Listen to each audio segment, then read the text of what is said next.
Hey y'all, welcome to Blacktinidad, a space where we celebrate Afro-Latino culture and amplify our diverse communities. I'm Kayo. I'm Eliana. I'm Elijah. Today we're celebrating Pride, y'all. And we're joined by an amazing guest, Kenny Ervin.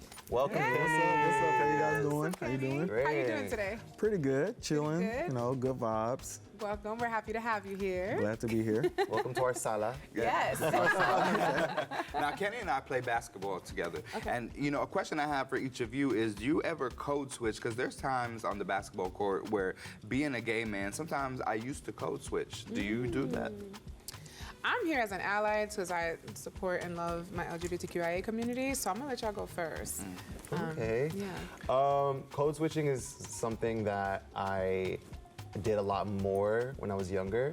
But unfortunately, there's still spaces where I do, if I'm being real. Like, I work in behavior therapy and I worked in a very conservative environment. Very, very conservative environment. So I couldn't really show up as myself as much. I'm out of that now, so I'm making a transition out of that, which is great because now I have even more space to be me. Yeah.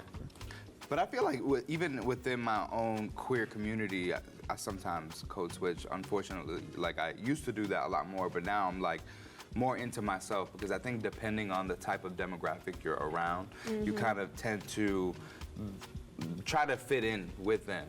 Okay. And I think that's, you know, the big problem with code switching is trying to fit into a community that you're not, you know, you think that you're not accepted by. Got it. What's it been like for you, Kenny, I wonder?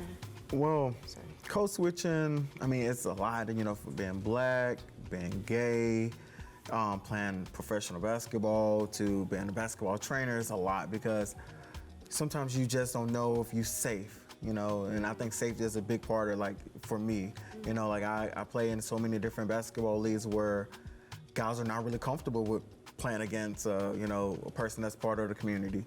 And I'm better than a lot of them, so they get mad, you know, and I kind of let them know I'm better than them, and that's when it goes off the wall. You know, we get called like a lot of different slurs, but other than that, I mean, I'm black also, so hey, I'm code switching at work. You know, I'm code switching everywhere. So I think it's something that it's something we like learn. Like it's something that we literally have to do, like to survive. I feel like we all do code switching at some point. Like, the way that you are in an interview is not gonna be the same way that you are with your peoples, you know? Like, you're just not gonna be the same person in those two spaces. And I don't know, do you feel like there's anything wrong with that? I mean, I don't think so. Like, you know, we've talked about this. Like, I went from Puerto Rico to the Midwest, and that was a huge culture shock. And I worked a lot in corporate America in the Midwest. So there was a lot of times where I felt like I needed to shrink myself when I walked in the building. I couldn't be as loud, I couldn't be as colorful. I felt like it was always like, oh yeah, be you, but to a certain extent, right? And I remember even, you know, my curiosity, my need for like process improvement and stuff. Like I would ask questions in team meetings, and I would get in trouble. Like they would pull me aside and be like, oh, you know, like that's like you rile people up asking so many questions, like that could be insubordination or whatever. And I'm like, this is crazy. Like I feel like when I go back home to Miami, I code switch like totally. I just feel like Miami as a city is in a very different place. And I feel like maybe if I wear a crop top in Miami, it's gonna be received in a different way than it would be here. And it does kind of present a safety concern. Like if I get in an Uber with some kind of crazy, super conservative person, you know, there's a chance that he might treat me a different way. So I do kind of have to monitor the way that I behave in certain spaces, unfortunately. Of course, safety, like, yes, and we know, especially in the times that we live in now, where like, it's not safe for a lot of people in the trans community, in the queer community, in the LGBTQIA, however you present, like you never know how you're gonna be received. And so that's really important to be aware of.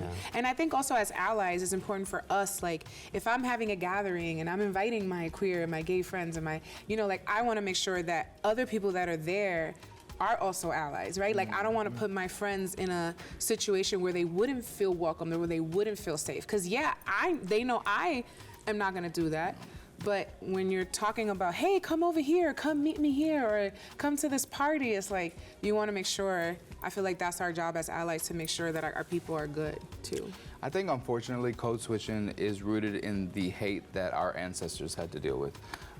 When you think about like what they had to deal with in the 60s, 70s, 80s, having a code switch just to literally survive. Just to live, yeah. And it's so unfortunate. I think it's passed down generation after generation, thinking that you had to change your identity to fit in. And, you know, unfortunately, that is the times that we live in still.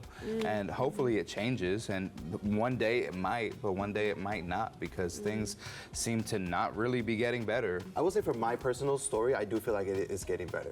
Like for me, at least, for my journey. That's awesome. Yeah, like I've said a few times, I feel like I'm the most me I've ever been right now, and I feel like a lot of that is attributed to the progress that has been made, regardless of the progress that they're trying to take away right now. Like, I feel like it can't be taken away, because we're here, we're already here, we're not going backwards, you know what I mean? So I'm really grateful for that too, and I'm excited to see where we're gonna go with that. Yes. All right, guys, this was such a good conversation, but we're gonna have to take a quick break. And before we go, Kenny, tell the people where they can follow you.